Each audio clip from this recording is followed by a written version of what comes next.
Good evening. That's the chant of the marching, and of course, that song says human life sacrifice, security satisfied, or what it says, authority, no, security fortified, and authority satisfied with a brutal state of anger.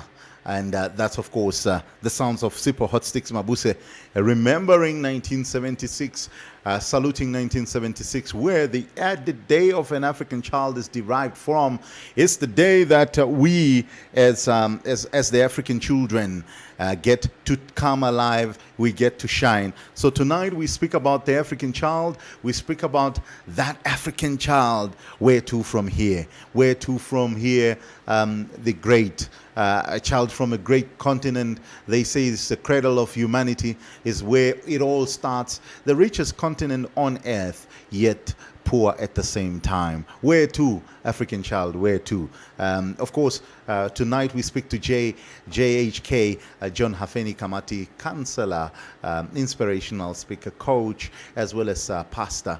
And we're just going to take a conversation and have a conversation around that. Before we do that, let's quickly take a look at the numbers, and the numbers are sitting at 8.3 million, 39,829. And of course, the deaths are sitting at 448,420.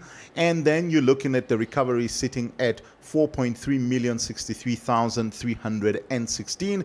And the numbers in terms of active cases, you've got about 3.5 million active cases, and only 2% of those are serious or critical, whereas 98% are currently all sitting on mild conditions. 91% of the closed cases have actually resulted in recoveries or discharge. So about 4.3 million people have actually survived COVID-19. Now, I would love to take a look at all the countries. Won't be able to take a look at all the countries. I just would love to indicate that the US still remains on top with 2.2 million cases, and South Africa has increased its cases to 80,412. And of course, the death rate there has also increased by 49% in the last 24 hours. So it's now sitting at 1,674. And what we want to go to is Namibia. Of course, there's a lot that has been happening in Namibia. A few minutes ago, we just received that Namibia has increased its cases. That's to about 36, if I'm not mistaken. Namibia has now increased its cases to 36. That is what the Minister of Health is indicating. This is, of course, 2 new cases. There is, of course, 2 new cases. There's a whole lot of controversy around the mere fact that some cases might have been in contact and issues of infidelity, but we will still find out more. We can't confirm the issues of infidelity around that, but once we have confirmed, there is, of course, an indication that they could have been contact due to a secret love that could ultimately put the country under a lot of pressure. Commerce, we still are trying to find out whether commerce is going to go on lockdown. We have not confirmed that yet, but we will definitely be able to find out from you whether there is going to be a lockdown happening. But that is just in terms of our numbers. What is good also to indicate is that Namibia has increased its recovery cases to 19 recovered cases and 17 active cases with one serious. You've heard the minister saying that the one is still in ICU, the serious case is still in ICU, but sort of breathing independently now, or breathing better. The condition has improved. Just shy of 6,000 tests, and we wait on more to get those figures so that we are able to indicate and speak about what is really going to happen in Namibia. But Tonight we speak about that African child. African child, where are you? African child, where to? There's a lot. There's Agenda 63. Maybe we will hear Agenda 63 from John H. Kamati. African child, where to? Maybe we will hear our own reality TVs that take us to the village, where we are no longer going to be looking at Hollywood and other things as a way of or showcasing what we have in Africa. Where to, African child? That is the question that is being asked. And tonight, as we're speaking to John Hafeni Kamati, we say, what the group that? Oh, na group one. What the group two now? Are you sure? Yeah, lo. Oh, the show muharo waliwa. Muhalo waliwa lela. Na puendasha. Ayo kolo nango ne ni makati ke tutu detainde. Oege te pianek. Te tu pianek. Tunango ni makati tori humbate ni nawa. We need to look after ourselves. Mala, mui avere un batane na ndu ditano batukuchani ekomba yoko kunu june. Ashono sho. Takutingo nembera movengo vene taviva kerepo. Upoteneo vanwanu yavo duko shuku joshi manenge shaka ningashi anoponeta akapenduka. Shukwepo kupenduka peife tukaletwa pashuka. Turi humbateni na wapo tu pongo tuhupe. Yeah. Onkifyo kaushinano mashenjo. Ano bahapu tawafimunyo ningashingoto yoshilesha. Yeah. Okay. Yes. So African child. Yes, speaking about the African child, yesterday was the day of an African child. It's a day with some quite good history. Yes. Not good histories in a sense of what has transpired. It's sort of a bittersweet history because the day signifies the youth of Africa standing up. Yeah. We could say the youth of South Africa, but it kind of sparked that the African youth looks at that example to be able to stand up. We're seeing so much happening with the African child so far. In your view, before we just get into the where to from here now. Yes. What does the day signify to you? You were there. You in that time. You were alive, a young man. Yes. So what does the day signify to you? Thank you. I think the day is very significant, at least for us that grew up. I remember I was still a young boy in what we now would call grade 6, 1976. I was still at primary school, but very much aware of, because we grew up during the apartheid regime, although what has happened in South Africa was not in so many ways far removed from us. I guess it's just in the sense that it hasn't happened to the extent that we have seen in June 16 in Soweto. So it's a very significant historical day because it also then marks really the expression of what is it now? Self-determination. Self-determination and resistance, really, to the oppressive system of apartheid.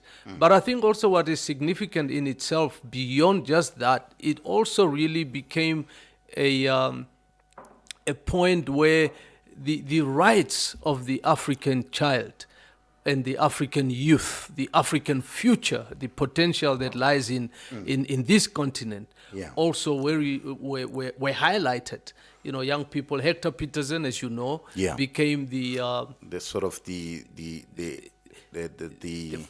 symbol of the 1976. symbol of 1976. But many other young people. Just this afternoon, I was watching a video that went viral, not viral, but that was on social media. And it really showed the violence of how children were beaten up. Youth, the police, full force, coming down on the young people to really beat them up, put them in the police vans, and with guns and all that kind of thing. Beyond South Africa, I think Namibia, I think also really had a very significant place. I think it was also very significant for Namibia, because I remember 1976 at schools here like Martin Luther High School, I think, which was a church school. We were just talking earlier that your uncle was a teacher. He actually taught me. My great uncle. Your great uncle was the teacher and principal there. Yeah, I went to Martin Luther in 1978, and the two classes before me, a lot of people, including I think one of your uncles that was my senior at Martin Luther, actually had an exodus into exile. And many people that we see, while I'm talking on that, also I would maybe just want to extend my condolences to the late, to the family of the late Dr. Nkandi, who also used to be my colleague at Martin Luther High School, and they were also part of the exodus that went from 78 into exile, and of course came back to contribute greatly to the liberation, or to the independent Namibia. So because of our close interconnectedness to South Africa, you find that spillover was also very much experienced in Namibia. And there was a large exodus of young people that went into exile to join the liberation struggle. Some of us were still small. I mean, well, not as small, but a lot of our colleagues of our age in that time also went into exile. And many of them have come back to really make contributions. The significance hereof, I think, beyond just South Africa and beyond Namibia or Southern Africa, is that when we look at the African child, when I say the African child, Africa currently in the world has got the largest youthful population. Yeah. You have over 400 million, a population of over 400 million of between 15 and 35 years of age in Africa.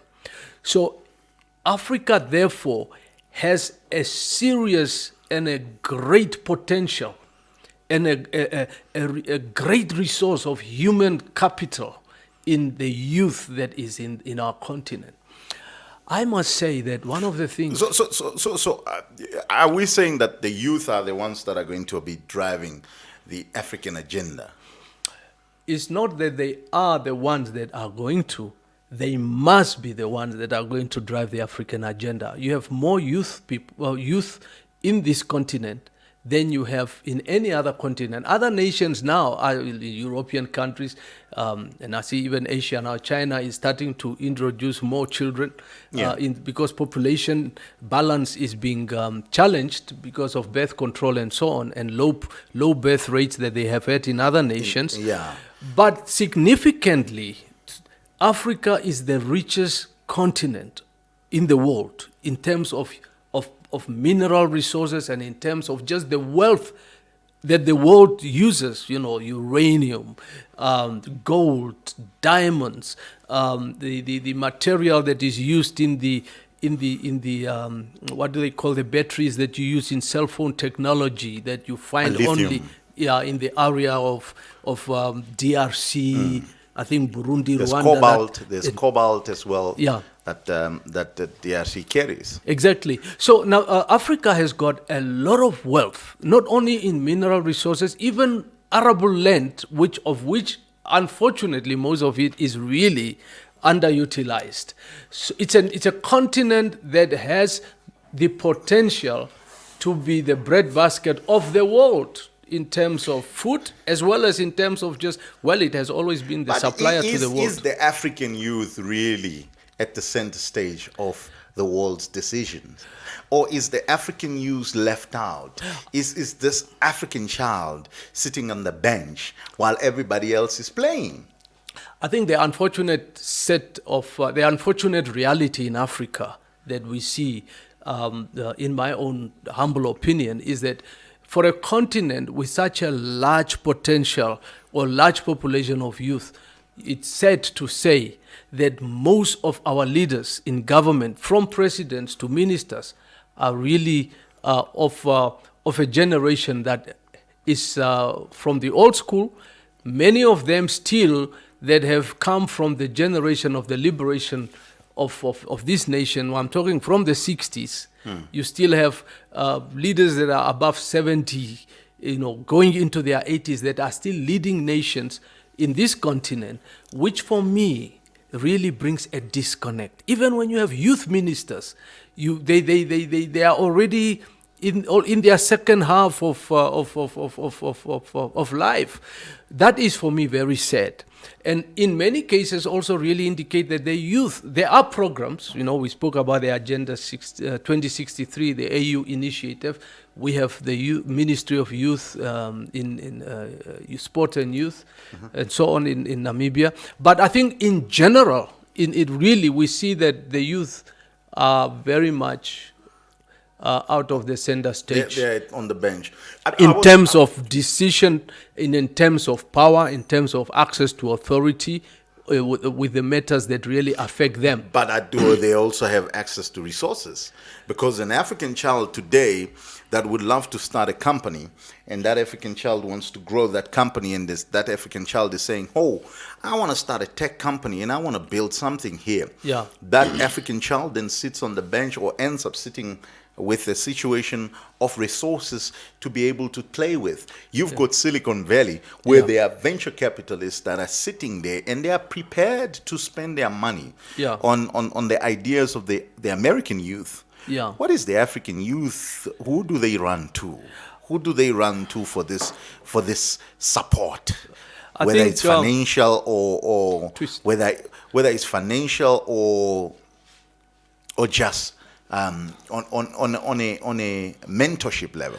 I think I'm probably not 100% qualified to speak on what is really available, but I think the facts on the continent and the facts on the ground, when we see the amount of youth and young people that are really in a destitute situation, and that are not in schools, that don't have access to, though they have the mental and the dreams, but the systems in terms of financial resources or access to capital is very limited, I think, on this African continent.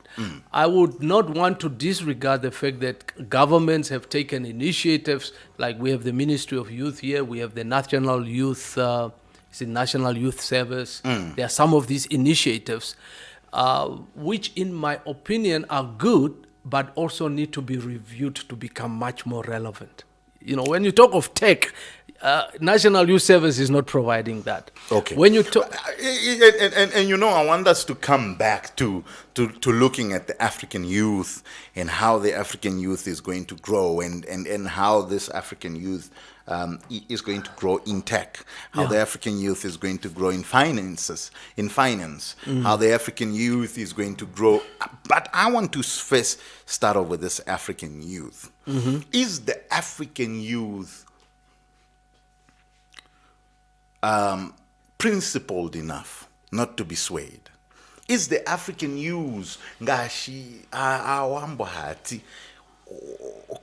anyasho vaninga pomalando mbongo nenge anyasha ovyofika lela vokilila? Are they standing for the principles that we as Africans must have, or have we become too loose enough to be swayed?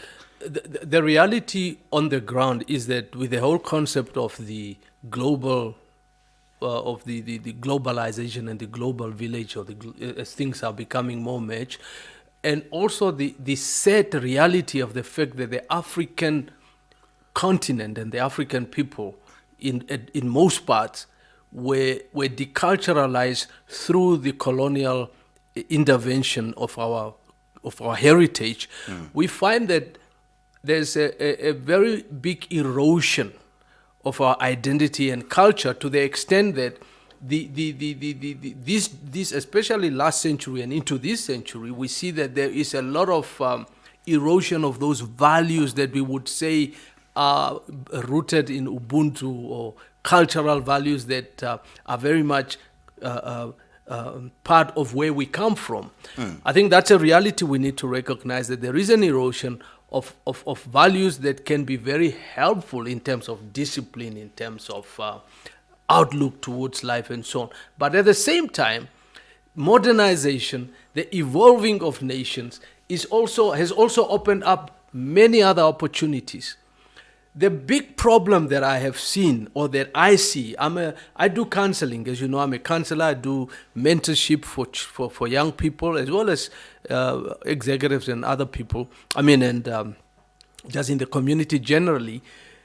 One thing I have noticed in our nation, in particular in Africa, I am starting to see a disconnect between the senior generation. When I'm talking of senior generation, I'm just talking between the born frees, is it now the millennials? Well, born frees and millennials. Yes, we call them. I don't know which is which one. And the baby boomers. For example, you find people that they grew up in this nation. They grew up in a very traditional or even exposed way, but still with a lot of African values. Went maybe to study, went into exile, exposed to other cultures, came back, and now we bring up our children in a completely different mindset than we were growing up.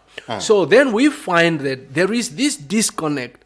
The values that we espouse, which we have not translated to the younger generation, that becomes a frustration to the younger ones and also to the elders.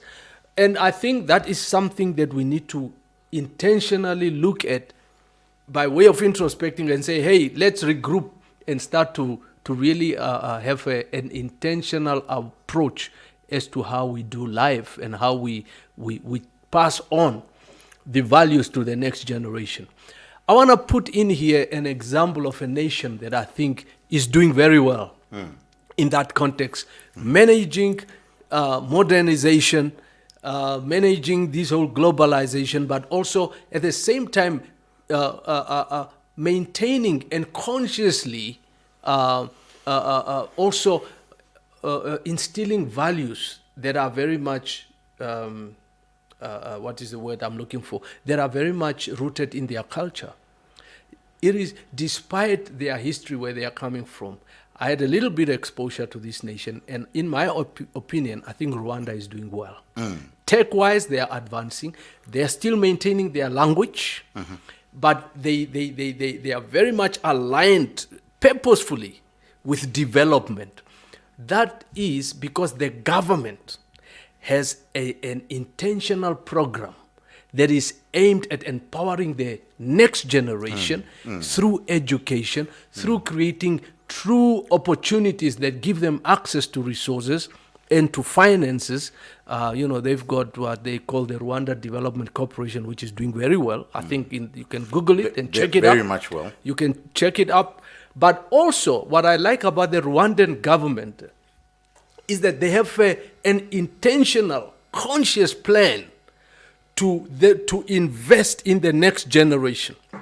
They operate on a principle, I think, on a plan that is loosely called, although it's not always announced, which is actually spiritually and Christian inspired. It's called the Peace Plan. Yeah. And they work on the peace is an acronym that stands for Planned Reconciliation Churches. That was inspired from the fact that they came out of the genocide, and they used the church as an instrument of reconciling people. And it's amazing. They've got a thing they call I know what you are. I've been part of that. Muganda or something. I was there last year. We'll get to that one. It's called Umuganda. And that has inspired me also to start something similarly here, which we'll talk about, I hope, within the course of the program. Planned Reconciliation Churches. The next E stands for Equip 7 Leaders. That is the Equip 7 Leaders. In other words, the government has got a definite program and agenda that is rooted in servant leadership. That is one thing that Africa has missed in many cases. The other A stands for Assist the Needy. In other words, programs and facilities that are available for looking after people that are in need across the sector of the economy, of the community and the economy. And then C, care for the sick, and the last E, which is very important, educate the next generation. So now that becomes part of of a drive that means, that is why, for example, Rwanda today, I'm just using that as an example. In fact, they can make me an ambassador, I believe. Because we need to celebrate success. We need to celebrate and emulate and learn from one another. That is why Rwanda has placed a satellite in orbit, so that every child has got access to internet facilities in the nation that is coming via satellite. Yeah, and have access to solar-powered, laptops. So that is a very classic example of a nation that has got an agenda and a leadership that has got an agenda that goes beyond talking and just talking plans without implementation. I think that is one of Africa's biggest challenge, is implementation of all these good ideas with actual funding and putting our money where our mouth is. You're speaking about implementation, and I have to announce, and I think I have to say it. Very important to say it is that the access to information bill has been tabled this afternoon by the Minister of ICT. We spent 5 years pushing this draft or the bill, and finally it has gone to Parliament. It has been a struggle, but remember, before that, I think 12 years before that, before we finally got the bill in a draft form, there was that struggle of just getting people to accept that there's a need for access to information. Yeah. And you speaking about implementation, and I mean, we're looking at just an example as this one, access to information. Yeah. A nation needs to make a judgment call. Yes. How does a nation make a judgment call when it doesn't have the relevant information to be able to do so? And I'm seeing this a lot with a lot of the African child, very misled at times because they absolutely have no idea what they're dealing with. So now you find yourself where, for example, somebody has been putting out this information about this memes that they've been putting of Ohorongo cement and putting it next to Ohorongo cement next to Brazilian other commodities that are, which is 3,000, and then Ohorongo cement they would say it's $99.95, and then they would put a Hennessy, a cognac bottle there, and they would indicate this is 500. And this is only this much. And somebody is sitting there and thinking and saying, do you know the value of the stuff that you purchase that are sort of insignificant to you? Because you could be buying your own cement to build your mother's house in the village. To build yourself a room or a house in the village. That tells you how many young people have an idea how much it costs to buy a house, and what the process are to buy a house, to buy a plot and build on that plot. How many of them know that value there? Because there's a lack of information, and we are living in an information era. The African child, are they equipped enough in terms of information to be able to make the relevant or the right decision to push them forward, to take them to the next level? You're talking about all these beautiful things with Rwanda. What about the child in Havana? What about the child in Kivuku land? What about the child in Oneshila? Yes. What about the child in Tumkwe? And we can mention them all. Yes. Kaisose. What about all those children? Divundu. Yeah. How well equipped are they to make a decision at the moment? Be it financially, politically, or just life? Well, I think, my dear brother Josie, we need to take we need to take ownership of our nation. Yeah. And a lot of things that I said before, like I mentioned before to you, that one of the things I've discovered is that there is a certain disconnect you find between generations. That's because we have evolved. But as a government, as leaders, as people that have the interests of this country at heart, I want to put this squarely in our leadership. And when I'm talking leadership, well, at the end of the day, the government actually is the one that activates the machinery. But also, us as the Namibian people, the churches, the civil societies, the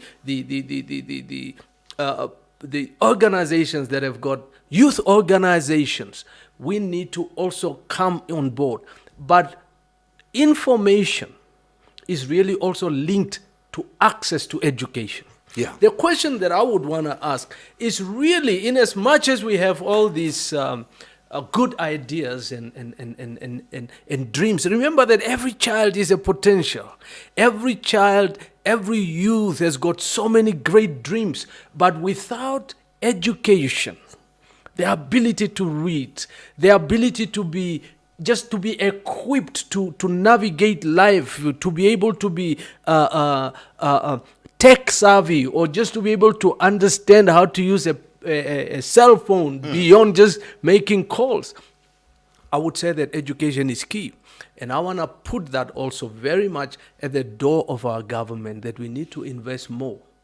And we need to make facilities available to the remotest places in this nation. And invest in education, invest in raising teachers, in putting priority on the budgetary wise, putting resources available on educating and creating more teachers, and maybe even rethinking our education system. Exactly. But the African youth then, or the African child sits there and says, but governments are not doing anything for us.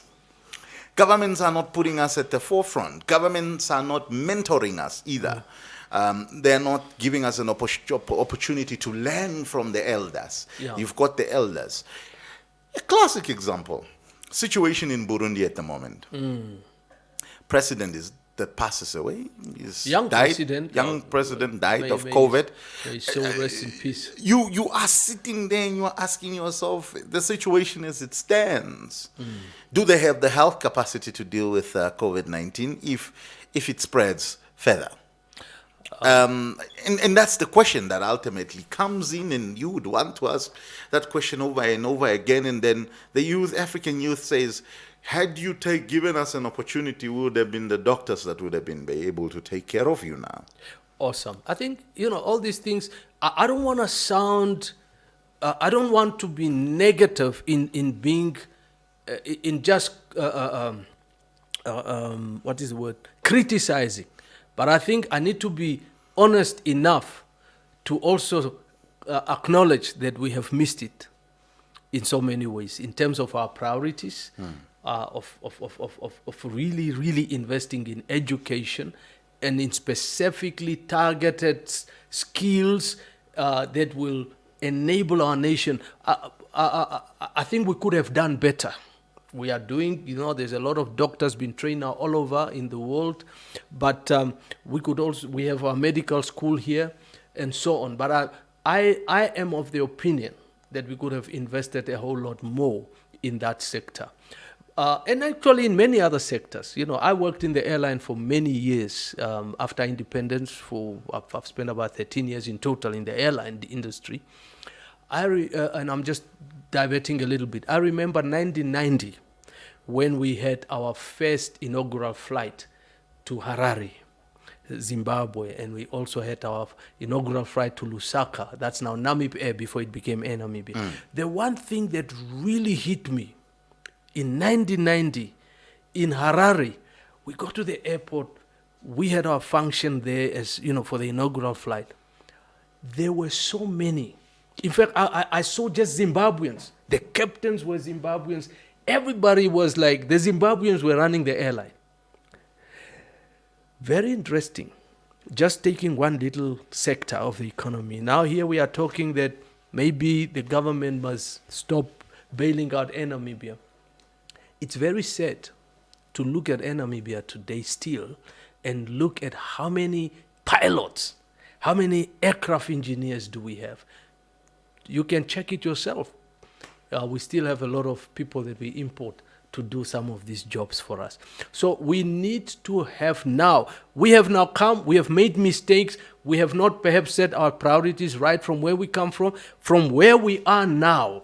I think we need to have a plan that is intentional, that is purposefully thought out, and have an agenda to equip and empower the next generation, or actually the generation that is now here, because I also have an issue with this thing of saying that the youth are the leaders of tomorrow.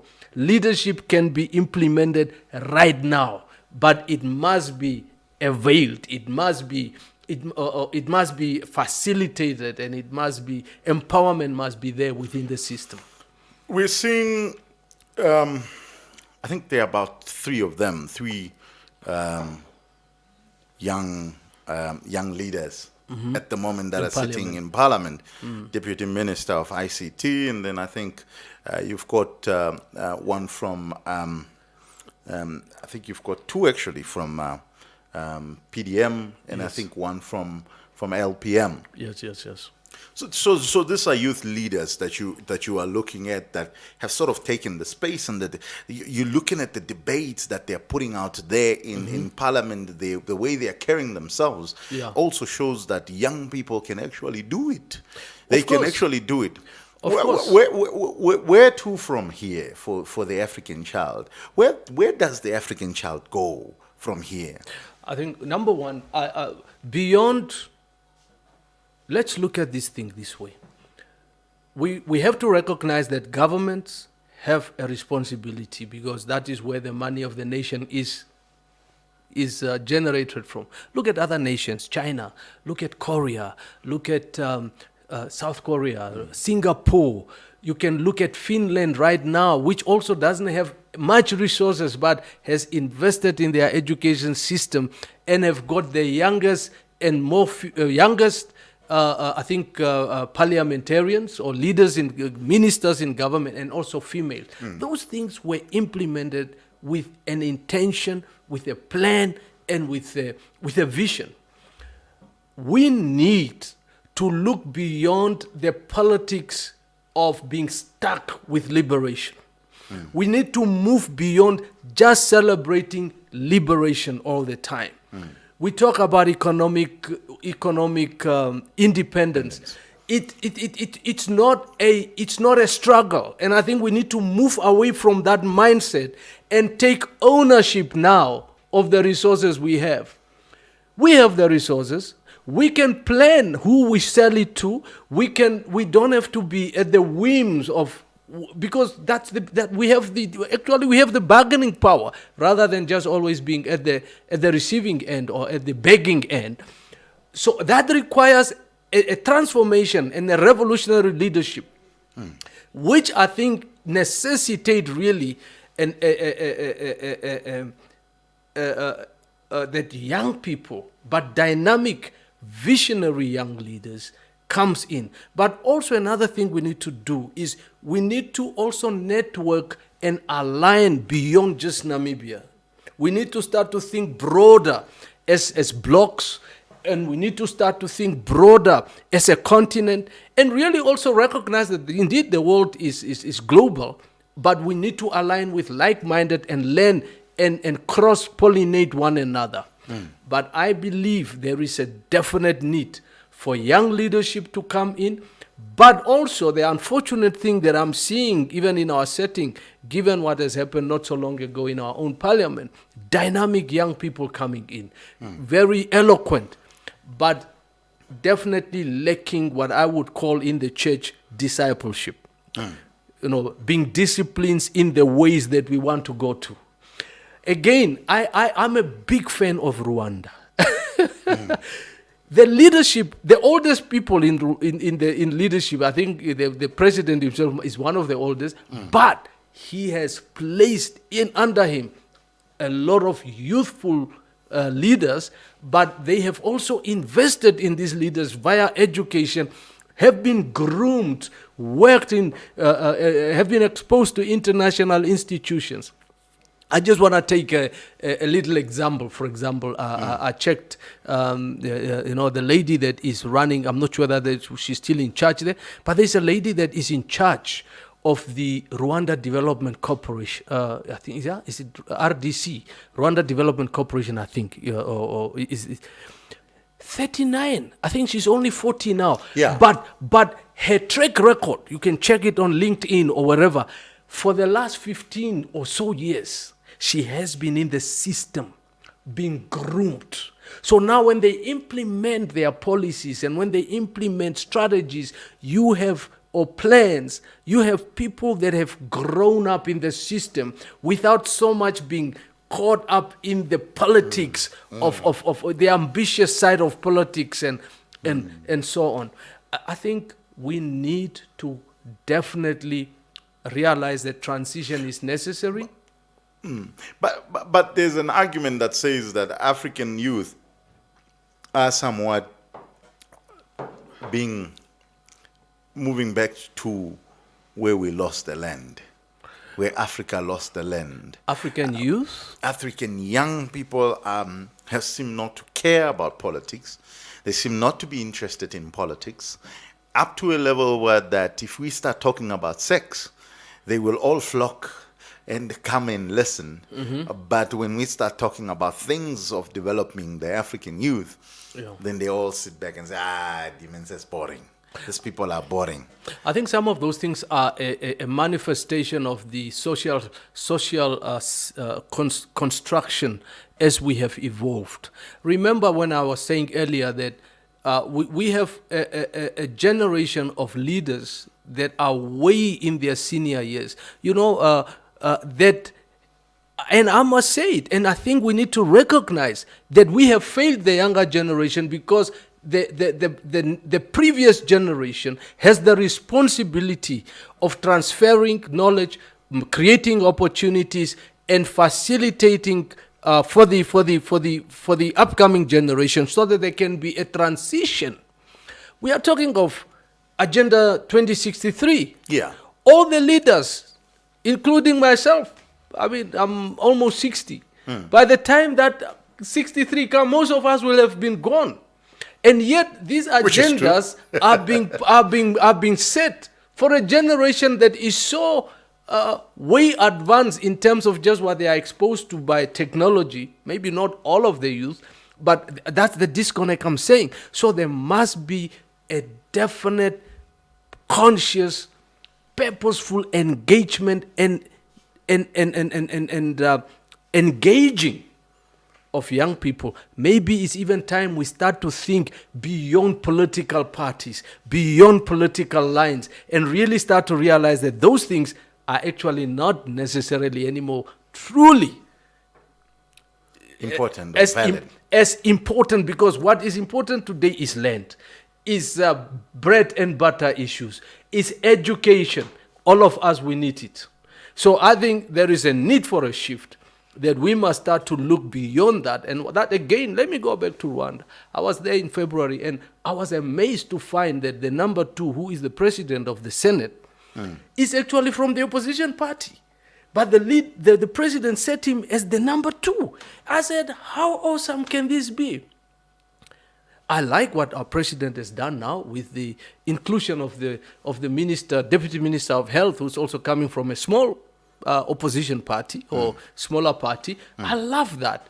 But I think we need to start to move consciously beyond that. And maybe we can even pacify the kind of exchanges that has taken place in parliament. Last week we were speaking about this. I wasn't particularly happy about that interaction. But I think those things can be pacified if we listen to one another and truly create platforms that can enable us to make a difference. Sometimes those kind of things are also indication of frustrations. It's just like being in a home.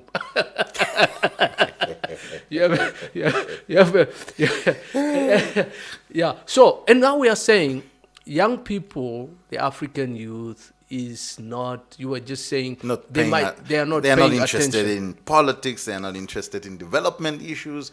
Only a few. Yeah, You are because only finding I a think few. I think when we look Africa, the unfortunate thing. Because that was the argument that Julius Malema also made not so long ago when he said, you are crying about alcohol.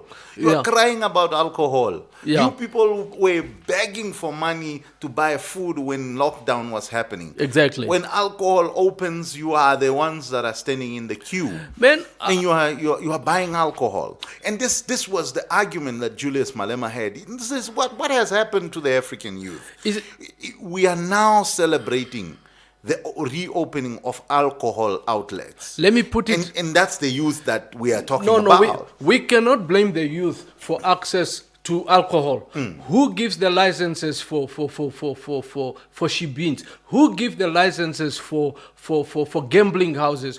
Who makes in our country, in this Windhoek alone, you have more access to shebeens that are legal. Go to Evelyn. Evelyn Street is not supposed to be a bar. What is Street. it? Street. It's a residential street. Now people are growing up there because the municipality and the government has made this facility available. That yes, you can have a toilet and you can still sell alcohol at your home. We need leaders that says no, stop this thing.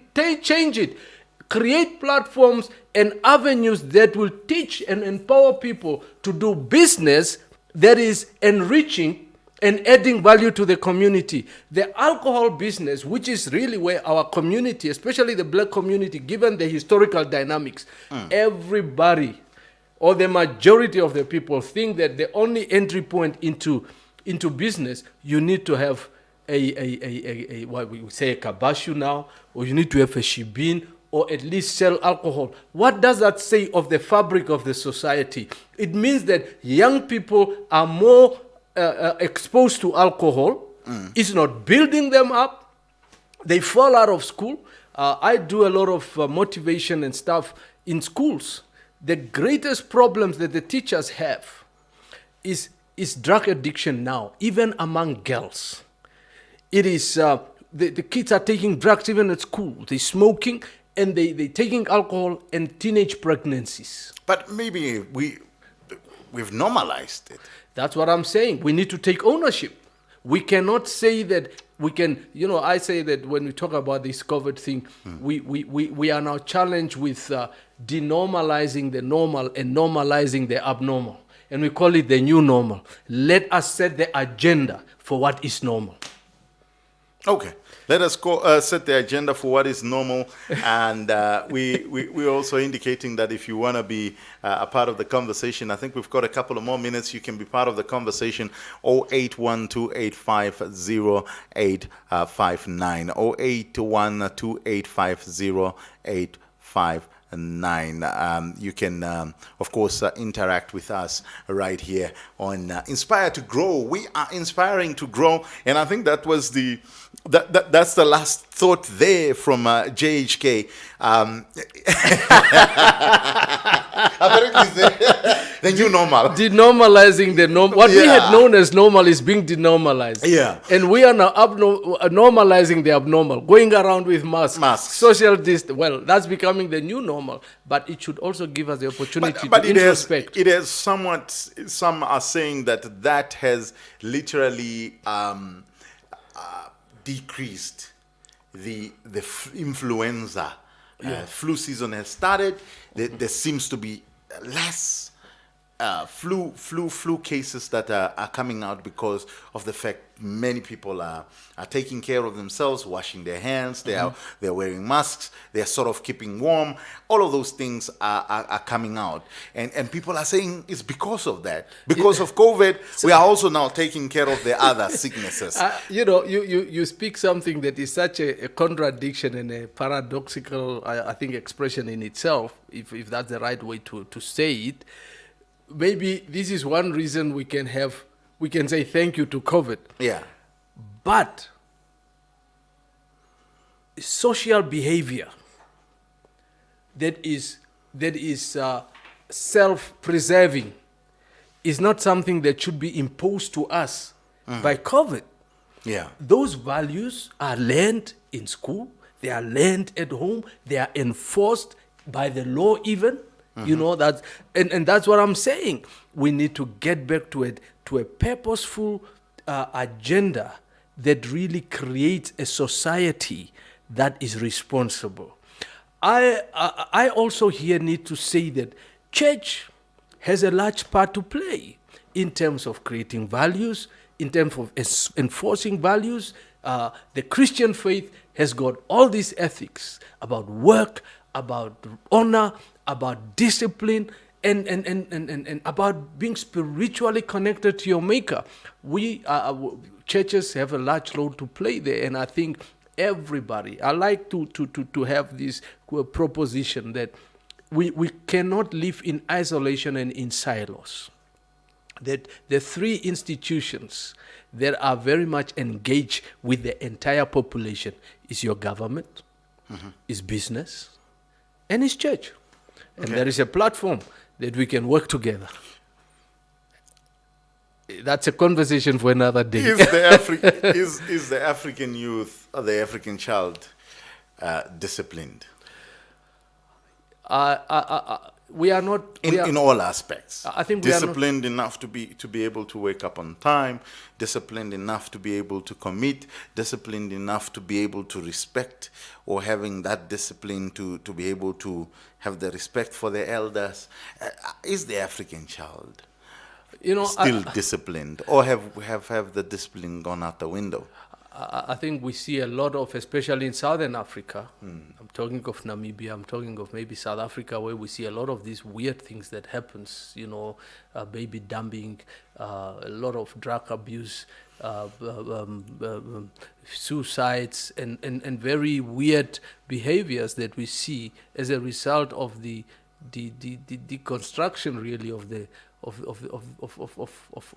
not deconstruction, but as a result of the breakdown of society values, which I will not point squarely on the youth. I think we need to take ownership collectively as a nation, and I think the responsibility for that should come squarely to the senior generation and those that are running the agenda of development in the country. Yet, I want to say here, it is posing an opportunity for the churches. It's posing an opportunity particularly for the youth themselves that are progressive, that have got vision, that have got ambition, to now also organize themselves, make use of the opportunities that the system also provide for, and come up vocally. I was saying earlier, we are so much stuck in always independence celebration. Everything is this, it's all rooted in celebration. Maybe it's time that the young people start also to apply the same principles that our elders have applied in gaining independence. And I'm not talking about destroying and destructive behavior, but I'm talking about purposeful arising to a common ideal that is looking towards the future, the empowerment of the next generation to come and the current generation. I think young people, we are in need of the new Martin Luthers. We need the Mandelas. We need the Toivos in this generation to arise. And it's not about politics. It's about life, it's about purpose, and it's about living. Okay. I think we need to change our mindset. The African child needs to change their mindset. There is a lot that is currently happening in the diaspora. Yes, sir. Yeah, with the U.S. Having these issues around racism that is cropping up in the U.S. Yes. Because of police brutality. Now, I wanted to find out with that.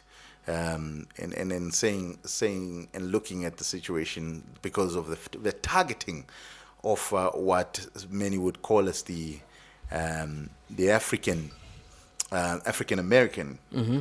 There's also the African American youth that is under attack.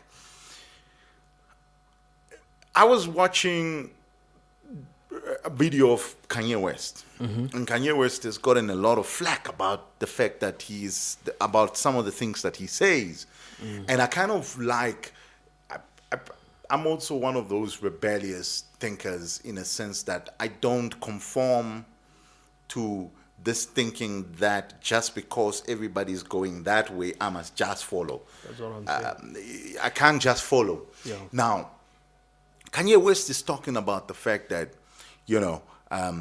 his dream of being somewhere, his dream of pushing himself to the next level, his dream of being, and he said this, I think 3 or 4 years ago, and this video kind of reminded me how people can reach there. And he was talking about that, I know about the quality of material. I've studied it. I've spent time to study all of this, to understand what it is, how people dress. And I took a purposeful decision to go and study so that I get an idea of what this thing is, because I wanted to get into it. I wanted to create my own. And Kanye West has created that. But he mentioned something very interesting. The opportunity that he was given. The opportunity that he was given by Damon Dash and Jay-Z allowed him to be able to further his dream. He says, if that opportunity had not happened, if that moment had not happened, as great as he is, he might not have been able to move on to the next level because that opportunity had opened up for him. Yes, sir. For other people to be able to see, hey, if Jay-Z or Damon Dash is looking at that boy, something must be worthwhile with him. Can we take a look at him? Where someone creates this purpose or sort of this opening for someone else, opens the door for someone else to the next level. Yeah. We find ourselves having great businessmen and great businessmen and women in this country. But we also find ourselves lacking mentors in all essence. Exactly. Quite a few business mentors that are prepared to engage with young people and say, hey, in business, this is what I've done. This is what I haven't done. You need to take the opportunity to look at that. Exactly. How does the African child grow in business when there's a lack of mentors? That's why I'm saying the previous generation has a responsibility to the generations to come. I'm trying to, but I hope I'm making sense. We in this generation have a responsibility for those that we are raising. The next generation should always be better. They should be greater. They should do better because we sow into them. And these things come therefore as part of a purposeful agenda to invest in the next generation. Other nations, but that investment never happens. Exactly, I recognize. You find yourself going to a businessman and you saying, I would love you to look at this proposal of mine. This is what I want to do. In many cases, we've had cases where someone would simply steal a young person's business idea and make it his. Or they would simply play it down and say it will never make money. Now, this happens, and it's happening all the time in Namibia. I don't know how else is happening across Africa. I think, but it's a bit of a challenge when no one, if you have venture capitalists in Silicon Valley, in America, that are prepared to hear an idea and just pump the money in. Google, Microsoft. Yes. We can mention all of them. People took a chance on some young people. Facebook, some venture capitalists took a chance on this young people and said, we'll give you the money. We'll see your vision, but here's what we want. We would love to take up this equity, and this is where we want you to go. Build this up. We will support you through this period. If it doesn't work, it doesn't work. We'll be able to say, okay, fine. Let's see how we can draw our money out of it. I watched how this Silicon Valley sort of came to play, and you look at the different stories. They sort of had the same storyline, where someone was prepared to put the money in. We are relational beings. Economies, societies cannot function outside of themselves. When I'm saying that outside of themselves, we cannot function in isolation. And that is a realization that we need to come to grips with very quickly, and with visionary leadership, put structures and systems in place that make that something that society will have to engage in. There is a very interesting book, and I think it's one of the best books that is written on the mindset of not helping one another, especially for people of Afro background. It's written by Miles Monroe, and it's called The Burden of Freedom. Google it, The Burden of Freedom. He speaks Asians, Indians, Chinese.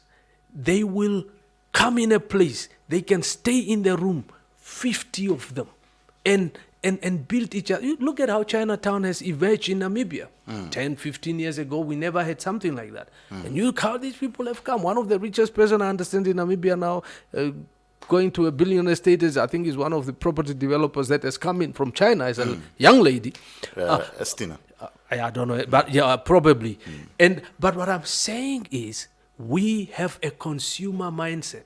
We want the Nikes. We want the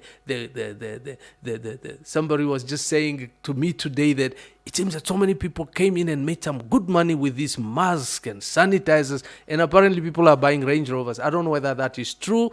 Apparently in South Africa, that the person was telling me that. But you see, sadly, that pattern among people from our community, I'm talking very much African community, Nigeria, you look at various nations, you see that South Africa, Namibia, we have seen a lot of that.